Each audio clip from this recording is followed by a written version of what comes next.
E aqui nós temos um outro ferimento que nós chamamos de penetração. Tecendo uma coroa de espinhos, puseram-lhe na cabeça e na mão direita um caniço, e ajoelhando-se diante dele, o escarneciam, dizendo: Salve, Rei dos Judeus! E cuspindo nele, tomaram o caniço e davam-lhe com ele na cabeça. E aqui nós temos então a penetração. O que é que os homens fizeram? Uma coroa de espinhos. Por que fizeram, irmãos, uma coroa? Porque o Senhor Jesus Cristo era conhecido como o Rei dos Judeus. E como o Rei dos Judeus, ele tem a sua coroa. Mas para escarnecer, para zombar, eles fizeram uma coroa de espinhos. Vestiram-no com um manto e colocaram aquela coroa e pegaram o caniço e batia na sua cabeça com aquele caniço. E os espinhos penetravam a sua fronte, e o sangue saía e banhava o seu rosto. Um sofrimento intenso nosso Senhor Jesus Cristo teve por causa de mim e de você. Porque ele tomou a coroa de espinhos, porque ele enfrentou esse sofrimento. Vamos voltar para Gênesis. Gênesis, vamos para o capítulo 3, por favor.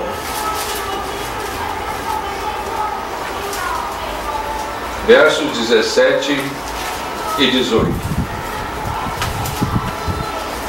E Adão disse: visto que atendeste a voz de tua mulher e comeste da árvore que eu te ordenara não comesses, maldita é a terra por tua causa. Em fadiga obterás dela o sustento durante os dias de tua vida. Ela produzirá também cardos e abrolhos, e tu comerás a erva do campo. Cardos e abrolhos são espinhos. Na verdade, quando o Senhor Deus amaldiçoou a terra por causa do pecado de Adão e Eva, os espinhos vieram como resultado dessa maldição. E nós lemos aqui que o homem vai lavrar a terra, mas ela não vai produzir só o que ele planta. Vai vir espinhos e cardos. Agora é interessante, não é? Porque lá em Jerusalém, nosso Senhor tem sobre a sua cabeça o símbolo da maldição do pecado humano. Na sua cabeça está uma coroa de espinhos. Na verdade, os judeus estavam zombando do Senhor Jesus Cristo, porque não aceitaram como Rei, nem como Senhor, nem como Salvador. E colocam sobre a sua cabeça uma coroa de espinhos. Mas ele toma sobre si a maldição que era minha e que era sua. Os espinhos falam dessa maldição. Vamos para Isaías, capítulo 55.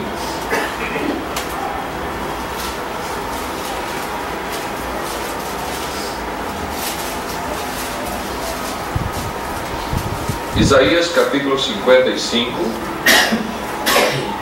verso 11. Assim será a palavra que sair da minha boca. Não voltará para mim vazia, mas fará o que me apraz e prosperará naquilo para que a designei. Saireis com alegria, em paz sereis guiados, os montes outeiros romperão em cânticos diante de vós, Todas as árvores do campo baterão palmas. Agora observe: em lugar do espinheiro crescerá o cipreste, em lugar da sarça crescerá a murta. E será isto glória para o Senhor, memorial eterno que jamais será extinto. Em lugar do espinheiro vai crescer o cipreste. A maldição é removida da vida do ser humano quando ele crê no Senhor Jesus Cristo, quando ele confia no Senhor Jesus Cristo. A maldição é retirada e o símbolo são os espinhos. E quando o profeta fala que em lugar do espinheiro vai crescer o cipreste, em lugar daquela planta que na verdade não serve senão para ferir, machucar o próprio ser humano, vai crescer uma planta ornamental que vai tornar o ambiente mais bonito e mais saudável. E é isso que Jesus Cristo faz na vida daquele que abre o seu coração, que crê nele, que confia nele. Uma transformação completa, radical. É o que o texto de Isaías está nos explicando. O Senhor retira, através da sua morte no Calvário, a maldição, transforma a vida, abençoa a pessoa, e a pessoa passa a ser de fato um cidadão, uma cidadã dos céus. A coroa de espinhos trouxe muito sofrimento ao Senhor, mas Ele a suportou por amor a nós, por amor a nós. E agora a pergunta é: e o que nós temos feito por amor a Ele? Temos sido fiéis? Temos sido sinceros na nossa fé? Temos andado com Ele? Ou temos feito pouco caso dele, pouco caso da sua obra, pouco caso daquilo que é do interesse dele? Nós precisamos pensar. Ele sofreu muito por nós. Ele mostrou o seu amor de uma forma tão profunda. E Ele espera que nós mostremos também o nosso amor a Ele. Agora vamos para o Salmo 22.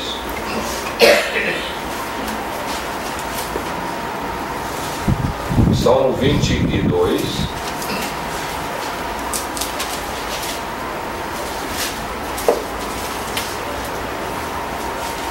Salmo 22 também é um salmo profético a respeito da morte, do sofrimento e da morte do Senhor Jesus Cristo. E nós temos nessa sequência do Salmo 22, 23, 24 a obra de Deus.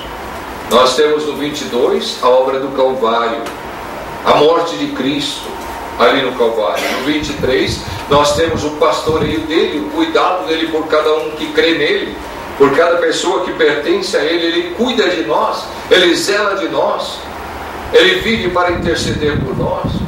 E no Salmo 24 os portais eternos estão abertos para nós entrarmos para a glória. E se a pessoa não passar pela cruz, não terá os cuidados do pastor e nem entrará na glória eterna.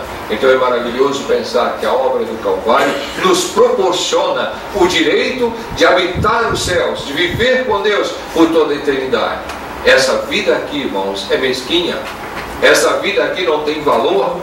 São dias que se passam como a lançadeira de tecelão, como disse Jó. Mas a vida eterna é valiosa e nós devemos estar olhando para o futuro. O Senhor sofreu por querer levar-nos à glória. Então vamos pensar nisso, não é? Agora aqui no Salmo 22, veja o verso 15: secou-se o meu vigor como um caco de barro, e a língua se me apega ao céu da boca. Assim me deitas no pó da morte. Cães me cercam, uma súcia de malfeitores me rodeia. Traspassaram-me as mãos e os pés.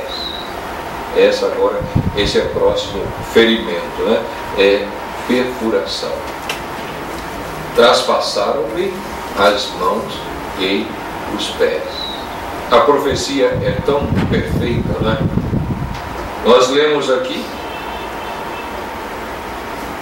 que os cães o cercavam e malfeitores o rodeavam, e os homens traspassaram as suas mãos e seus pés, não é? E de fato tudo isso aconteceu ali no Monte Calvário, onde o Senhor foi crucificado. Na verdade, eles fizeram ele levar a cruz até ali no alto do monte,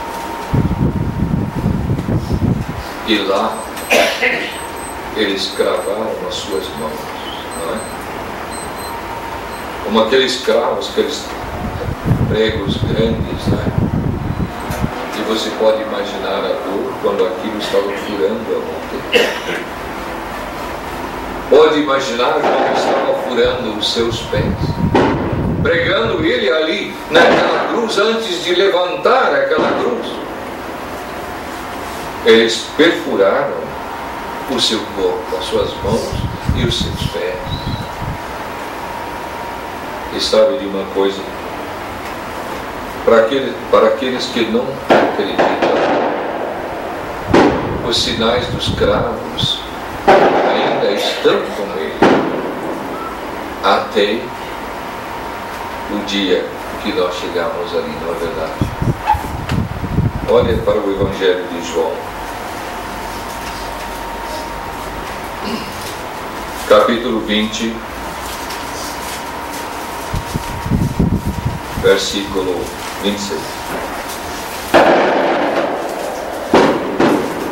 No dia da ressurreição do Senhor, os discípulos estavam reunidos para servir, louvar o Senhor, mas Tomé não estava com eles. Eu não sei onde estava Tomé, né? Se ele estava muito ocupado com o trabalho, se ele estava com medo dos judeus, né? Mas ele não estava reunido. Você pode ler isso do 19 até o 23, João 20, 19 a 23. Mas depois, até o outro domingo, passou uma semana. E durante esta semana, os discípulos falaram com Tomé: Tomé, nós estávamos reunidos, com as portas todas trancadas, não tinha como uma pessoa entrar. Mas o Senhor Jesus, Tomé, apareceu ali no meio. E ele disse: paz seja convosco. E nós estávamos com tanto medo dos judeus, e ele nos trouxe a paz ao nosso coração naquele momento.